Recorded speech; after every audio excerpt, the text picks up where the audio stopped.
Hi everyone, my name is Paula and I am Empty Nester Creations, or Empty Nester at 40 as I previously was. So I just wanted to come on and say that I did change my name just because I just think it fits better to have a name that's more generic rather than Empty Nester at 40, which is true, but if I ever want to move forward with anything, Empty Nester Creations sounded better. Anyways, I'm still going to have the same content. I'm going to have a little bit more because I'm going to dive into more than just Dollar Tree DIYs. I'm going to start videotaping and filming what I do in other aspects as well. I do a lot of woodwork, I do a lot of wreath making, I do a lot of things that are outside of the Dollar Tree that are just as budget friendly and just as cute. Anyways, thank you so much for watching. If you haven't subscribed to my channel, please consider hitting that subscribe button and the notification bell so that you're notified every time I upload a video. All right, let's get started on today's DIY.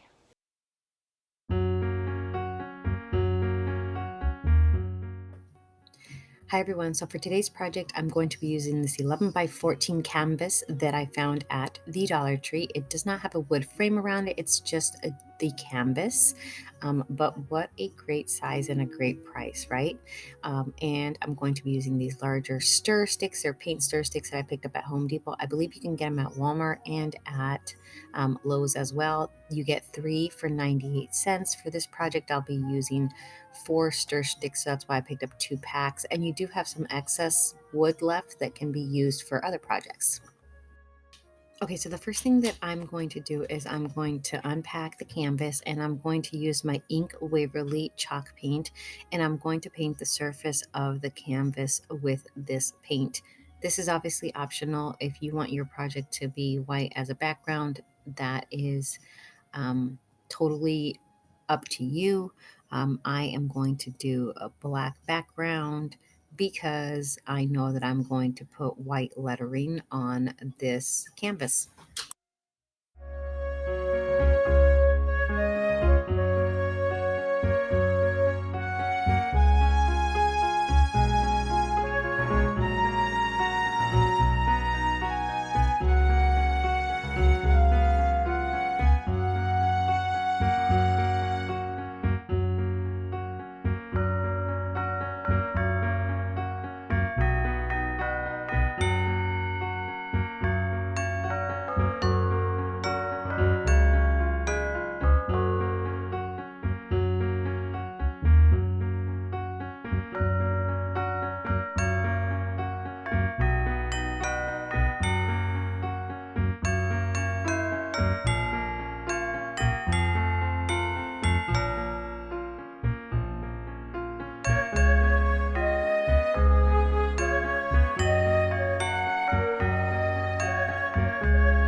So I set my canvas aside to allow it to dry, and I went outside so that I can paint the stir sticks. Now, hindsight, I probably should have cut them to size before I painted them, but that's okay. I just had to touch up just 2 ends of the stir sticks where I cut them.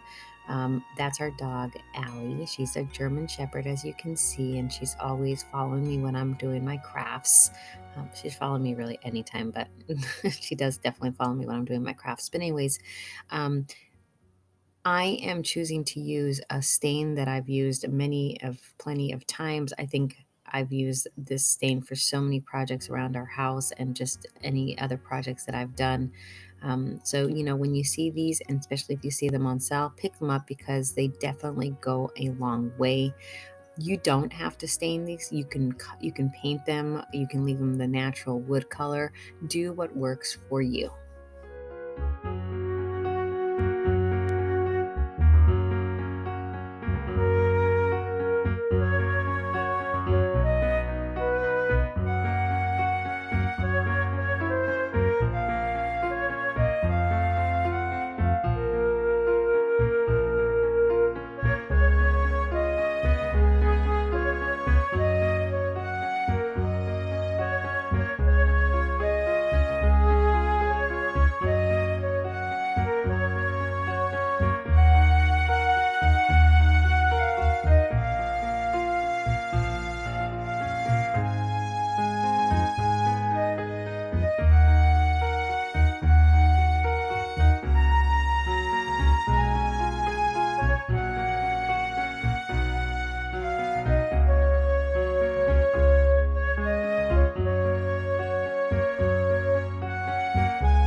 So here I am simply going to measure my stir sticks. They are dry now. Again, I did a really light staining, so they didn't take much to dry. I know sometimes when you do stain, it does take longer to dry, but again, this was a very, very light stain that I did on these stir sticks. And I'm just going to measure and I'm going to cut. Now, disclaimer, use what you have to cut these stir sticks. I had bought this really cool like snipper tool that I'm going to use, but it's really made for thinner wood. But I was hell bent on using it, and that's what I used. And I will fast forward through my struggles of using it, but in the end, it actually worked for me. But use what you have. You can buy those little saws from the Dollar Tree. You may have the big, heavier circular saw or miter saw or whatever others, table saw. I have all those, well, my husband has them, but I didn't want to pull any of that stuff out. I have my little hand saw too that I could have probably used. That's not a big deal to pull out. But anyways, so measure twice, cut once. I guess that's what the saying is, right? I can measure 5,000 times and still have to cut a million times because I don't know. Maybe I just see things in a cricket. I don't know how to say that word. It's always, but anyways, yeah. So here's what I'm going to use. Again, use what you have available to you, measure it to size. And what I'm doing with these paint stir sticks is pretty much just making a wood frame for the canvas.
Once I have the paint stir sticks cut to size, I'm simply going to use my E6000 and I'm going to glue them down, and then I'm going to use clamps that I have. Again, use what you have available to you. These clamps you can get these clamps at Walmart. You can get 4 of them for like $2.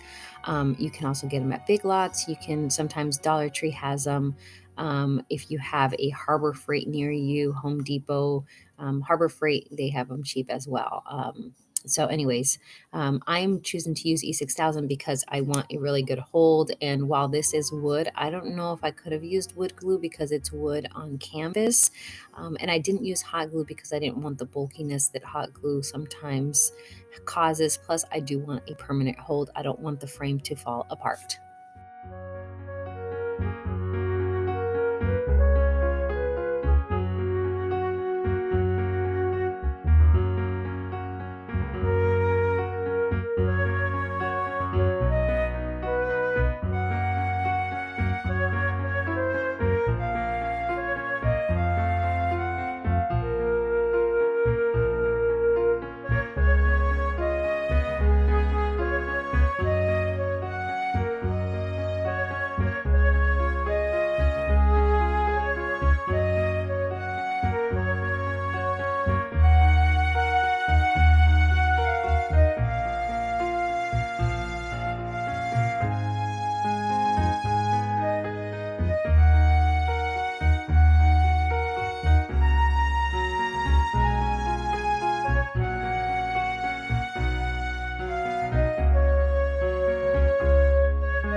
All right, so now my frame is complete. It's glued on. The back looks horrendous. It's okay. We're going to cover the back using some of this brown contact paper that you can get at Dollar Tree, Walmart, really anywhere. Okay, so I'm going to be using Oh Holy Night, The Stars Are Brightly Shining that I printed from my Cricut.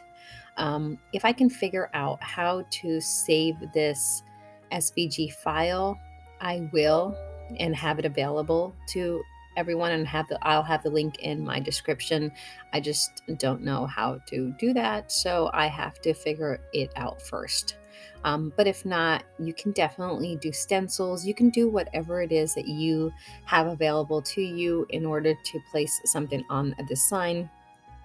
The transfer paper that I am using is simply that transfer clear liner paper that you can pick up from the Dollar Tree as well. I'm simply going to place it down in a position where I think it looks best, and then I am going to varnish it. I think it is varnish it. Um, and I'm going to pull up the transfer tape. And then once I'm done with that, I'm going to finish it off by adding a jute twine to hang it. And of course, the brown contact paper, I'm going to hot glue on the background to cover that. Again, you don't have to do these steps. These are just steps that I'm doing just to finish my project.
So the last step is to glue the brown contact paper once the jute twine is hot glued and dried. Unfortunately, I seem to have lost that footage, but that was the last step. I already cut the contact paper out. Now I'm just going to glue it.